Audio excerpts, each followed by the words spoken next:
Brought to you by Agilus Diagnostics.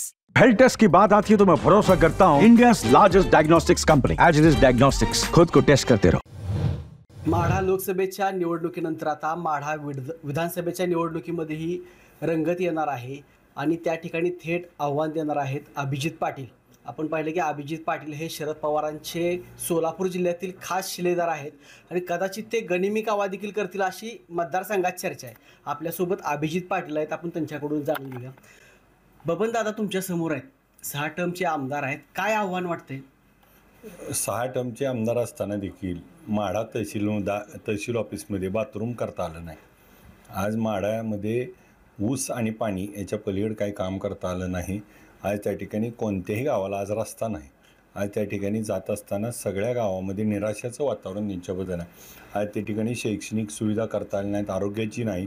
आज त्या ठिकाणी रोजगार निर्मिती करता आली नाही आणि माढाचे बस स्टँड असेल, आज कितीतरी असे विषय जे त्यांना ठोस काम काही करता आलं नाही आणि त्यामुळे 6 टर्म त्या ठिकाणी आणि परत आता त्यांच्या मुलाला त्या ठिकाणी ते पास ऑन करत असल्यामुळं अँटी इन्कम्बन्सी खूप मोठी आहे।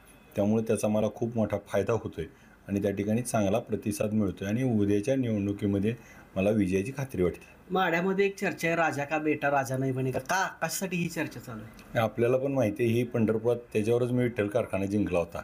आता तीच माझा डायलॉग तिकडं कॉपी केला जातो आहे, त्यामुळे ती माझ्यासाठीच ती बोललं जाते। त्यामुळे मला तिकडं पण आता त्या ठिकाणी ज्या डॉक्टर बाबासाहेब आंबेडकरांनी सांगितलं होतं, राजाचा मुलगा आता राजाच्या घरात जन्मणार नाही तर मतपेटीत जन्मेल आणि त्या ठिकाणी मतपेटीतनं माझ्यासारख्या सामान्य कार्यकर्त्याला त्या ठिकाणी लोक निवडून देतील। बबन दादा पवार साहेबांची वारंवार भेट घेतात, काय त्याच्या पाठीमागे स्ट्रॅटेजी आहे का? पवार साहेब कदाचित परत त्यांना उमेदवारी देतील, काय वाटतं तुम्हाला? काय आहे, जर त्यांनी लोकसभेला पवार साहेबांच्या विरोधात 2 लाख मताचं लीड देणार अशी भीमगर्जना केली होती आणि त्या ठिकाणी पवार साहेबाच्या बाजूनं 52,000च लीड आलं आणि मग त्यांच्या जमिनी त्या पायाखालची जमीन सरकली आणि आता त्यांना वाटायला लागलं की आता आपल्याला पवार साहेबांशिवाय पर्याय नाही आणि मग त्या ठिकाणी पवार साहेबांना भेटी घ्यायच्या आणि मग त्या ठिकाणी ते खरं तर अजितदादा पवार साहेबांच्या राष्ट्रवादीचे घड्याळाचे उमेदवार आहेत, त्या ठिकाणी लाडली बहिणाचा कार्यक्रम केला। महायुतीचे ते त्या ठिकाणी आज आमदार आहेत आणि मग अशा परिस्थितीत पवारसाहेबाला भेटायचं, पवारसाहेबांची जवळीक दाखवायची आणि मग पवारसाहेबाला भेटलो, पवारसाहेबाला लय वेळा गेलो, पदर पसरला, पवारसाहेबाला मागणी केली आणि पवारसाहेबांनी दिलं नाही म्हणून त्या ठिकाणी सिंपत्ती गेन करायचा आणि पवारसाहेबांच्या नावाखाली त्या ठिकाणी आपल्याला काहीतरी भावनिक साथ मिळता येते का अशा पद्धतीचं त्या ठिकाणी डोंग करण्याचं काम आहे। कारण कोर्डवाडीच्या कार्यक्रमात पवारसाहेबांनी मला एवढं दिलं, पवारसाहेबांनी मला आमदार केलं, भावाला केलं, जावाई आमदार, युवाई आमदार एवढं सगळं बोलून दाखवलं, रडले आणि त्या ठिकाणी लगेच पवारसाहेबाला सोडलं।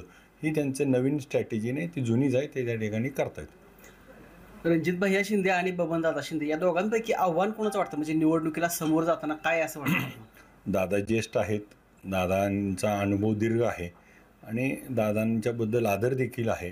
परंतु काय आहे की आता सचिन तेंडुलकर खूप मोठा महान प्लेयर होता, पण त्याला कधी तर रिटायर व्हावंच लागलं आणि सचिन तेंडुलकर लय महान प्लेयर आहे म्हणून का अर्जुन तेंडुलकरला त्या ठिकाणी वर्ल्ड कप खेळवलं नाही, तसं लगेच रणजित भाईला आमदारकी खेळवायचं काही कारण नाही। त्या ठिकाणी त्याचं कर्तृत्व त्यानं सिद्ध करायला पाहिजे। माझ्यासारख्या कार्यकर्त्याला पण कधी तर संधी मिळाली तर त्या ठिकाणी दोन्ही पण कॅप्टन होतो, वर्ल्ड कप पण आणतो, त्या ठिकाणी नवीनला संधी मिळेल। कुठल्या संघातून खेळणार ही एक लय मोठा प्रश्न आहे तुमच्यासाठी। असं वाटतं की तुतारीच्या संघातनं तुम्ही खेळताय, कधी वाटतंय महायुतीमधून? सगळ्यांना प्रश्न पडलाय काय याच्यामध्ये आता नक्की कधी ओपन करणार आहे ही मॅचच्या सगळ्या गोष्टी? मॅच जिंकणं महत्त्वाचं आहे, मॅच जिंकल्यानंतर संघ मनानंच कळेल।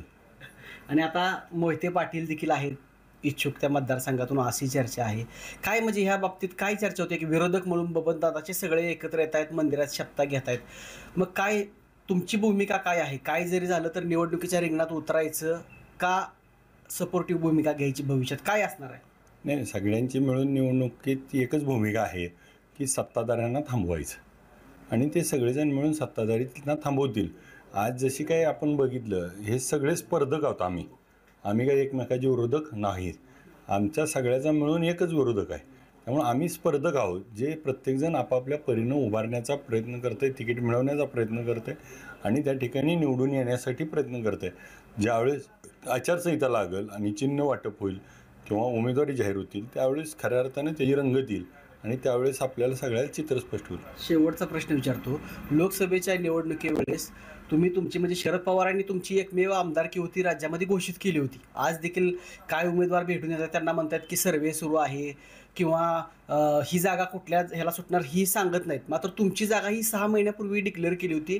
तुम्ही आमदारकीवर शेतकऱ्यांसाठी पाणी सोडून तुम्ही भारतीय जनता पार्टीच्या दोन्ही उमेदवारांना मदत केली.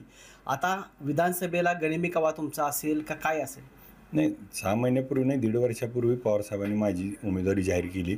माझं नशीब आहे की माझ्यासारख्या कार्यकर्त्याला त्या ठिकाणी एवढं मोठं त्या ठिकाणी संधी मिळाली. परंतु मला आमदार होणं आज खूप सोपं होतं. मी हायासा राहिलो असतो तर आज तिकीट मागायचीच वेळ नव्हती. मला तिकीट देणार होतो मी. परंतु ज्या कारखान्याच्या सभासदांनी मला निवडून दिलं आणि त्या कारखान्याला त्या ठिकाणी अडचणीत आल्यानंतर मी त्या सभासदांनी साथ दिलेल्या सभासदांना साथ देणं हे माझं कर्तव्य होतं. म्हणून मला काही गोष्टीचा निर्णय घ्यावा लागला. मग आज मला साधं सांगा, आज कुलूप लागलेल्या कारखान्यातनं जर मी 3500 देतो म्हणलास तर किती शक्य होतं? आज कुलूप उघडलं आणि कारखान्याला त्या ठिकाणी मदत मिळवली आणि मी आज 3500 त्या ठिकाणी देण्याची भूमिका घेतली. ही आज सारासार विचार करून भूमिका घेतलेली आहे. ह्या भूमिकेतनं भविष्यकाळातल्या पण भूमिका घेतल्या जातील. उद्याच्या निवडणुकीत त्यावेळेस देखील आम्ही त्या नेत्यांना पण सांगितलं होतं की मी विधानसभेला उभा राहणार. कारण आज देखील भूमिका आहे की विधानसभेची तयारी केली आहे. माझे सर्व सहकारी विधानसभेला उभारण्यासाठी इच्छुक आहेत आणि मला त्या ठिकाणी निवडून देऊन त्या ठिकाणी आपल्या भागातल्या कामाला प्रश्नाला मार्ग लावण्यासाठी त्या ठिकाणी विजय करतील. 3500 देखील निवडणुकी जुमला आहे अशी एक चर्चा होती. कसं टेक्निकली ही कसं शक्य आहे की 3500 रुपये दर देऊ शकता तुम्ही? साधा विषय आहे. 3500 रुपये ऊसाचा दर देणं म्हणजे काय अवघड नाही. त्याचं कारण असं आहे की गेल्या वर्षी 3000 रुपये भाव दिला आहे. ती तर अडचण आहे का आता? 3000 तर देऊ शकतोय. आता राहायला ह्या वर्षीचा, गेल्या वर्षी 20 ऑक्टोबरला कारखाने चालू झाले. ह्या वर्षी 15 नोव्हेंबर ते 20 नोव्हेंबरला कारखाने चालू होणार. का तर निवडणुकीनंतरच टोळ्या आणायच्यात आणि टोळ्या आणल्या तर त्या ठिकाणी किंवा मतदार शिफ्ट करू नये म्हणून गुन्हा दाखल होणार आहे कारखाना चालू होऊन. त्यामुळं 1 महिना उशिरा चालू होणार आणि पाऊस पण आहे. 1 महिना उशिरा चालला की आपल्याला सगळ्याला माहिती आहे 1% रिकव्हरी वाढती. साधं गणित आहे. 10 किलो साखर वाढली 360 रुपयाची. 3000 गुणिले 3000 अधिक 360 केले ते 360 झाले. MSP वाढणार म्हणून रोज बातम्या येत आहेत. आज ती 3500-3600 रुपयाची साखर 3900 रुपयावर जाणार. त्यातनं 300 रुपये येणार आणि मग जागतिक बाजारामध्ये साखरेची आजची परिस्थिती, ब्राझीलमध्ये अग्नितांडव झाला आहे. तिथं 10% त्या ठिकाणी साखरेचं उत्पादन कमी झालं आहे. आज आपल्या गेल्या हंगामात आपण बघितलं, गेल्या हंगामात त्या ठिकाणी इथेनॉलला, त्या ठिकाणी ज्यूस टू इथेनॉल BHEVला बंदी होती. ही बंदी उठली आहे आणि यावर्षी 50 लाख टन ही साखर कमी होऊन त्या ठिकाणी ज्यूस टू इथेनॉलला जाणार आहे. त्यामुळे साखरेचे भाव ऑटोमॅटिक वाढणार. आज इंटरनॅशनल बाजारात काय चाललं आहे, आज भारतीय बाजारात काय चाललं आहे, इथेनॉलची पॉलिसी काय, ह्या सगळ्याचा अभ्यास असल्यामुळं मला ह्याबद्दल काही शंका वाटत नाही 3500 रुपये द्यायला. त्या ठिकाणी पहिल्यांदा निवडून आलो त्यावेळेस 2500 देतो म्हणलं, दिलेत. मागचे 40 कोटी देतो म्हणले, दिलेत. गेल्या वर्षी 10 लाख करतो म्हणलं, 10,81,000 केलं. गेल्या वर्षी 3000 देतो म्हणून दिले. यावर्षी बी 3500 देऊ. मुंबई तकसाठी नितीन शिंदे, पंढरपूर.